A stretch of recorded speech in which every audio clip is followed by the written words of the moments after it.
Ahoy Horas, apa kabar Anda pemirsa? Selama 24 menit ke depan kami menghadirkan berbagai kisah inspiratif dalam keberagaman budaya. Saya Agnes Nabela, inilah Bingkai Sumatera. Pemberlakuan pembatasan kegiatan masyarakat atau PPKM menggerakkan sejumlah komunitas di Kota Medan untuk melakukan aksi-aksi kebaikan. Belum lama ini, komunitas Satu Hati mendirikan sebuah dapur umum dengan menyediakan 1.200 paket nasi bungkus setiap harinya. Nasi bungkus ini pun dibagikan ke masyarakat yang terdampak PPKM. Kami punya liputannya untuk Anda. Pandemi COVID-19 yang belum usai menimbulkan sejumlah aturan, salah satunya penerapan pemberlakuan pembatasan kegiatan masyarakat atau PPKM darurat. Akibatnya banyak pihak yang terdampak aturan ini. Kondisi ini pun menimbulkan keprihatinan, sehingga mendorong munculnya sejumlah gerakan sosial untuk membantu meringankan beban ekonomi masyarakat yang terdampak.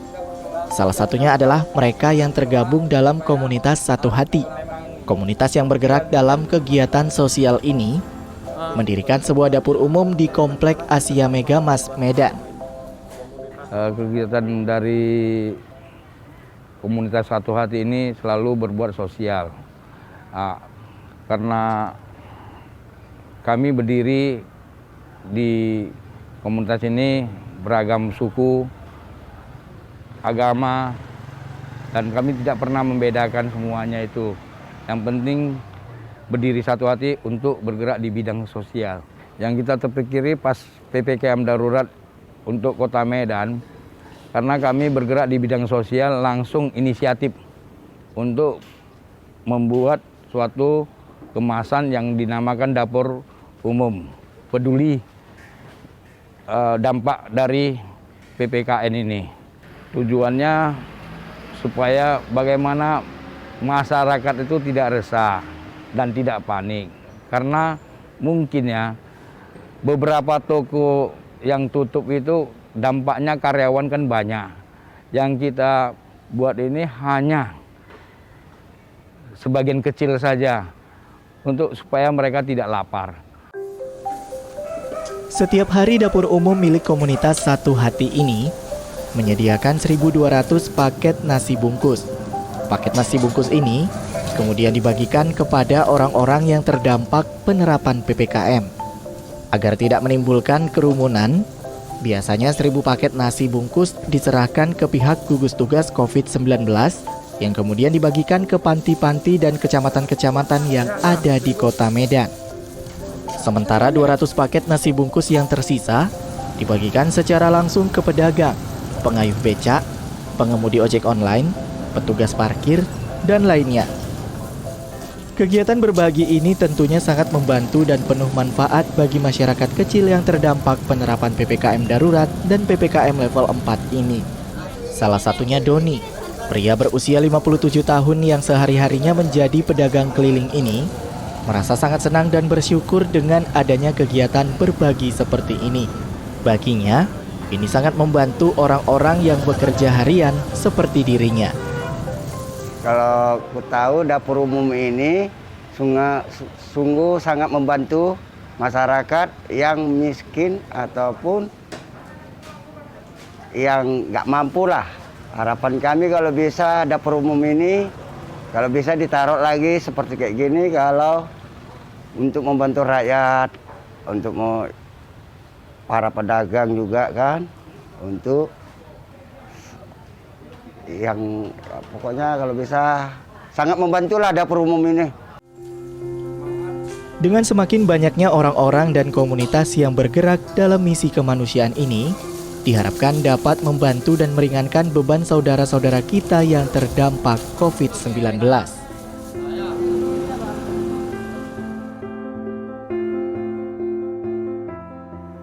Stunting terjadi karena kurangnya asupan gizi pada anak. Salah satu cara untuk mencegah terjadinya stunting adalah dengan memberikan asupan nutrisi yang sesuai dengan kebutuhan anak. Misalnya melalui makanan pendamping ASI atau MPASI. Lalu bagaimana cara membuat MPASI dengan komposisi seimbang? Kami punya pembahasannya dalam liputan berikut. Stunting atau kekurangan gizi pada bayi di 1000 hari pertama kehidupan dapat menyebabkan tumbuh kembang anak terhambat. Bayi stunting tumbuh lebih pendek dari standar tinggi balita seumurannya. Tahun 2019, prevalensi stunting nasional adalah 27,7%. Di Sumatera Utara, angka stunting mencapai 30,11%. Angka ini masih tinggi sebab WHO menetapkan toleransi maksimal stunting adalah kurang dari 20%. Salah satu upaya yang bisa dilakukan untuk mencegah stunting adalah dengan memperbaiki asupan gizi anak. Selain ASI, anak perlu diberikan makanan pendamping ASI atau MPASI ketika memasuki usia 6 bulan. Untuk itulah, AIMI atau Asosiasi Ibu Menyusui Indonesia Cabang Sumatera Utara melakukan sosialisasi kepada ibu hamil maupun menyusui yang masih sulit mendapatkan akses informasi tentang ASI. Berkolaborasi dengan PLN Unit Induk Wilayah Sumatera Utara, sosialisasi diberikan kepada ibu-ibu di Desa Marindal 2, Kecamatan Patumba, Deli Serdang sejak Januari lalu. Ya, kami ini merasa bertanggung jawab, apalagi terhadap AIMI ini. Kami lihat tujuan dari diadakannya kegiatan ini adalah salah satu bentuk kegiatan sosial yang tujuannya itu adalah untuk mencegah terjadinya stunting di Kabupaten Deli Serdang, mewujudkan suatu edukasi kepada masyarakat, terutama terkait bagaimana menjaga kehamilan dari ibu-ibu itu sehingga menghasilkan generasi-generasi muda, yaitu generasi emas yang nantinya harapannya bisa menjadi penerus bangsa Indonesia. Jadi kami merasa terpanggil dan kami merasa harus dilibatkan dalam kegiatan seperti ini karena sebagian dari misi PLN tersebut adalah untuk sebagai tanggung jawab sosial di Provinsi Sumatera Utara. Untuk memilih menu MPASI terbaik bagi si kecil, ibu harus memberikan menu makanan dengan kandungan gizi seimbang, seperti protein, lemak, dan karbohidrat. Asupan sayur dan buah juga penting untuk diberikan kepada anak. Menu MPASI umumnya berupa makanan yang telah dihaluskan atau disesuaikan teksturnya sesuai usia anak. Jadi untuk stunting ini kita membuat program ini 1000 hari pertama kehidupan. Jadi betul-betul dimulai dari ibu hamil. Jadi sejak bayi masih dalam kandungan sampai dilahirkan kemudian menyusui. Kemudian setelah melewati masa menyusui eksklusif, dia bisa diberikan makanan pendamping, yaitu MPASI atau makanan pendamping ASI, dan sambil melanjutkan menyusuinya sampai 2 tahun. Nah, jadi program ini memang dibuat setiap tahapannya itu kita dampingi, gitu. Kita beri pendampingan. Nah, khususnya untuk makanan pendamping ASI di sini kita berusaha memberikan pelatihan ataupun edukasi, bahkan mungkin sampai praktek. Jadi biar ibu-ibunya juga teredukasi bagaimana menyusun menu dengan gizi seimbang yang bisa mendukung pertumbuhan dan perkembangan si anak. Dalam sosialisasi ini, para ibu langsung diajarkan cara membuat MPASI yang tepat. Ada sekitar 20 ibu menyusui yang mengikuti sosialisasi ini. Lidwina Tampu Bolon adalah salah satunya. Sejak hamil anak ketiga, Wina rutin mengikuti sosialisasi yang diadakan oleh AIMI Sumatera Utara. Pada kehamilan ketiga inilah, Wina baru mendapatkan ilmu tentang pentingnya menyusui dan memberikan MPASI pada anak. Manfaatnya ya menambah pengetahuan, mulai dari saat kita hamil apa yang perlu dijaga dan apa yang perlu dihindari. Ada perbedaannya pasti, karena kalau anak pertama dan anak kedua kita dulu kurang disiplin. Setelah kita mengikuti penataran ini, kita lebih disiplin, lebih hati-hati, dan lebih menjaga. Disiplin dalam seperti makanan anak-anak, kemarin kan sembarang aja gitu. Kalau sekarang kan kita sudah tahu apa yang boleh buat anak, apa yang tidak boleh. Stunting memang menjadi masalah kesehatan yang kini masih menyita perhatian dunia kesehatan. Memberikan MPASI dengan tepat merupakan salah satu cara sederhana yang bisa orang tua lakukan untuk memenuhi kebutuhan nutrisi anak. Gizi yang baik tidak harus mahal. Ibu dapat membuat MPASI dari bahan makanan yang mudah ditemukan di pasar dan kaya nutrisi.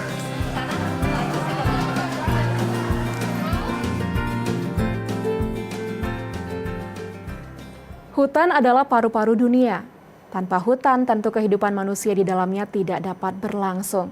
Sebab hutan menyediakan oksigen yang kita hirup untuk bernafas. Satu kelompok masyarakat yang berada di Kenegrian Rumbio di Kabupaten Kampar, Provinsi Riau, sangat memahami fungsi dan peran vital hutan ini bagi kehidupan manusia. Seperti apa kisah mereka dalam merawat hutan di tengah besarnya aksi deforestasi hutan di daerah ini? Saksikan dalam liputan berikut. Hutan adat merupakan kawasan yang ditempati oleh masyarakat yang sistem kehidupannya masih diikat oleh hukum adat. Tahukah Anda bahwa sekitar 75% hutan di Indonesia yang masih terjaga hingga saat ini berstatus hutan adat? Masyarakat melindungi hutan dari berbagai ancaman kerusakan dengan kearifan lokal. Seperti yang dilakukan oleh masyarakat adat di Kenegrian Rumbio, Provinsi Riau secara turun-temurun. Hutan tersebut dilindungi oleh masyarakat adat yang dipimpin oleh para nenek mama. Hutan ini sebetulnya bukan ada sekarang aja. Dari dahulunya, dari nenek moyang kita sudah diadakan. Makanya sistem adat yang ada di sini ini itu ada hutan yang harus untuk tidak boleh diganggu gugat. Tidak boleh diganggu, dirusai, harus dipelihara dan dilestarikan. Ada yang dikhususkan hutan itu tuh untuk mencari kayu bagi masyarakat, anak kemenakan namanya kan. Apakah kayu itu tuh untuk membuat perumahan, rumah ibadah yang bisa diolah. Itu namanya rimbo peramuan. Peramuan itu tuh diramu atau diolah. Bersama dengan para nenek mama Kenegrian Rumbio, kita melakukan perjalanan ke dalam hutan larangan adat.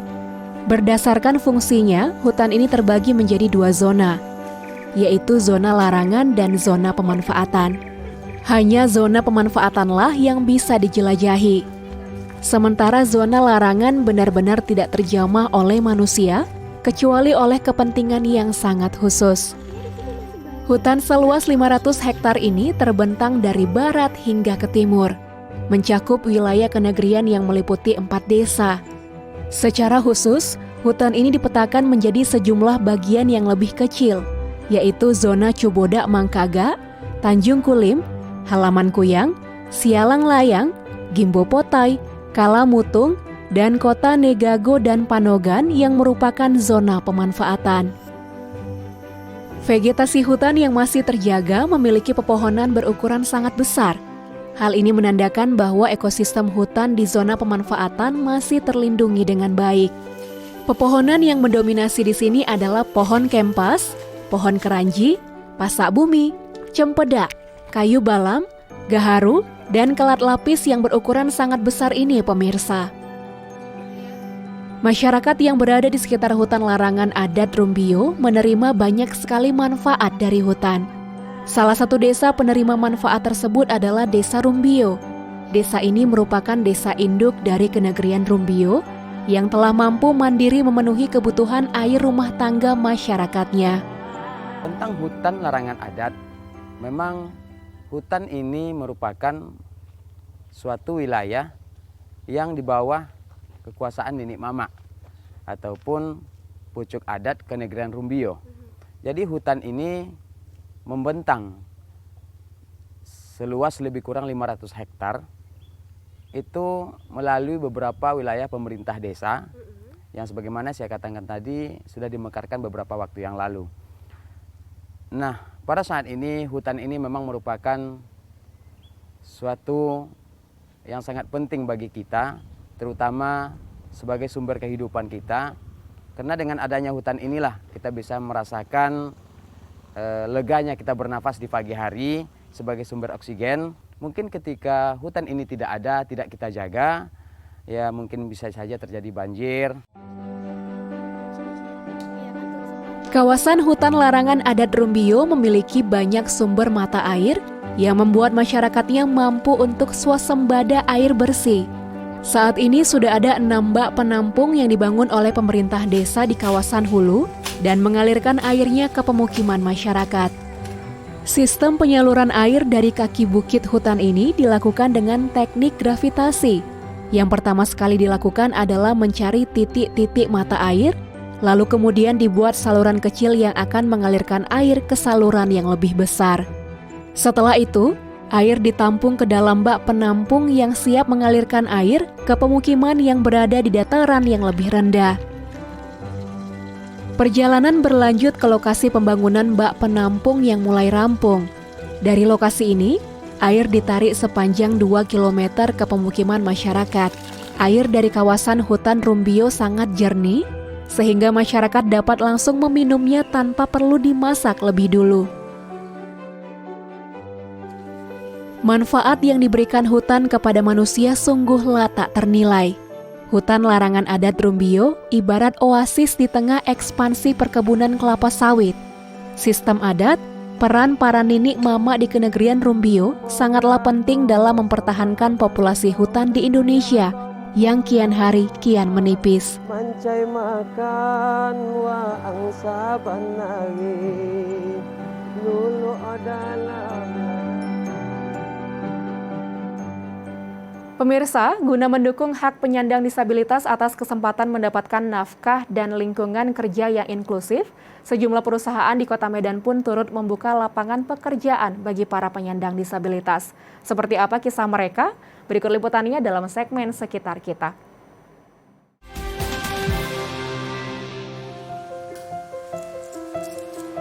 Allah itu menciptakan manusia dengan kelebihannya masing-masing. Dan apa salahnya kita sebagai warga yang memiliki rasa sosial untuk saling membantu dan ikut mengajak mereka untuk bergabung dengan kami.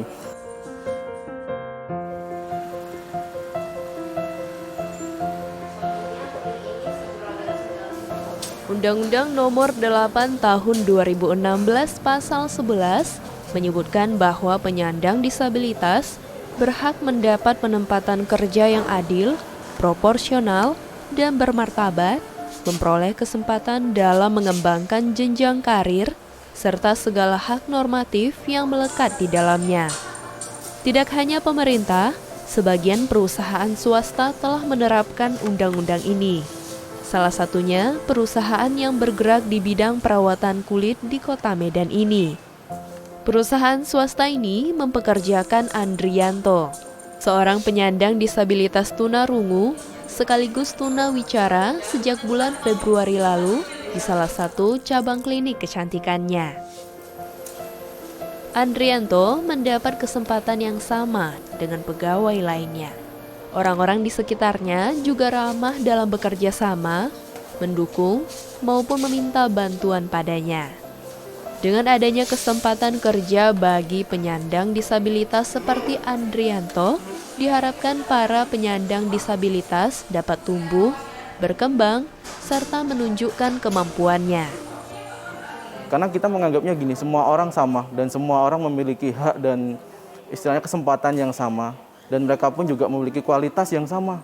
Dan apa salahnya kita sebagai warga yang memiliki rasa sosial untuk saling membantu dan ikut mengajak mereka untuk bergabung dengan kami. Selama mereka memang bisa menghasilkan suatu pekerjaan yang positif, pekerjaan yang memang istilahnya bagus, kita tarik, kita ajak untuk saling kerjasama. Jadi kita nggak ada beda, nggak ada membedakan, dan mereka pun juga istilahnya memiliki kesempatan untuk bekerja. Jadi kita nggak ada istilahnya memandang sebelah mata ke mereka. Kita sebagai perusahaan yang ada di Indonesia pasti menerima kalian dengan baik, menerima kalian dengan positif, dan kita juga menyiapkan lowongan-lowongan pekerjaan untuk mereka semua. Selain perusahaan kecantikan ini, ada juga usaha lain yang mempekerjakan penyandang disabilitas, yaitu Narsis Digital Printing. Usaha yang bergerak di bidang percetakan ini sudah mempekerjakan penyandang disabilitas bernama Muhammad Ridwan sejak tahun 2019. Di sini, pria yang akrab disapa Ridwan ini mengerjakan beberapa tugas, seperti melakukan foto produk dengan gawai, membantu memilih kaca akrilik, hingga mengecek dan mengemas barang. Semuanya dilakukan dengan tekun dan gigih. Alwen Ong, selaku pemilik percetakan, juga sudah mempekerjakan penyandang disabilitas lain sebelum Ridwan hadir. Kini, Penyandang disabilitas tersebut sudah membuka usaha percetakan sendiri di Pulau Jawa.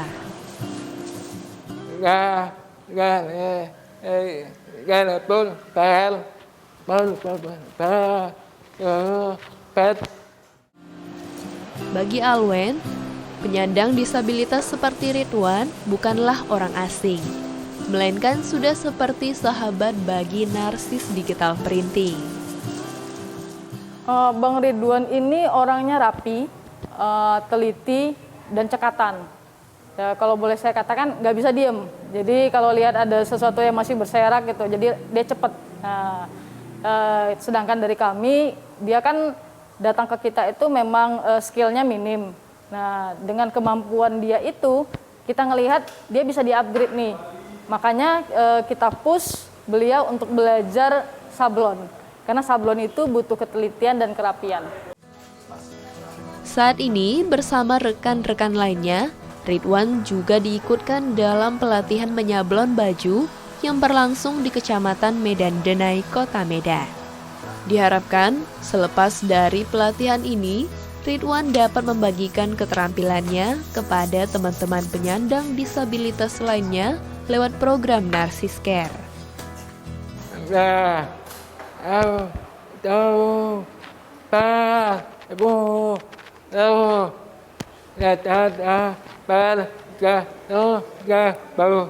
Allah itu menciptakan manusia dengan kelebihannya masing-masing.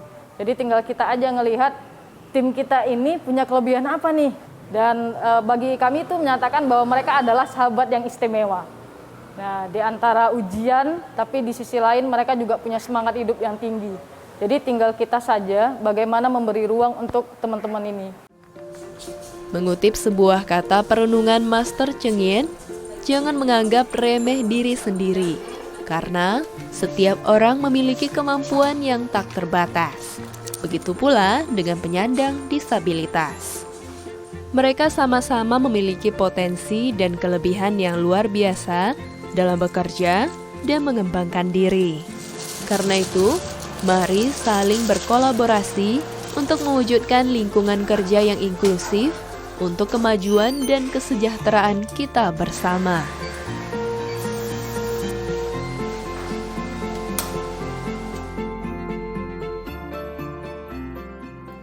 Sekian program Bingkai Sumatera. Jaga diri Anda dengan menerapkan protokol kesehatan 5M dimanapun Anda berada. Memakai masker, mencuci tangan pakai sabun dan air mengalir, menjaga jarak, menjauhi kerumunan, serta membatasi mobilitas. Tetap semangat menyebarkan kebaikan. Saya Agnes Sinambela pamit, sampai jumpa.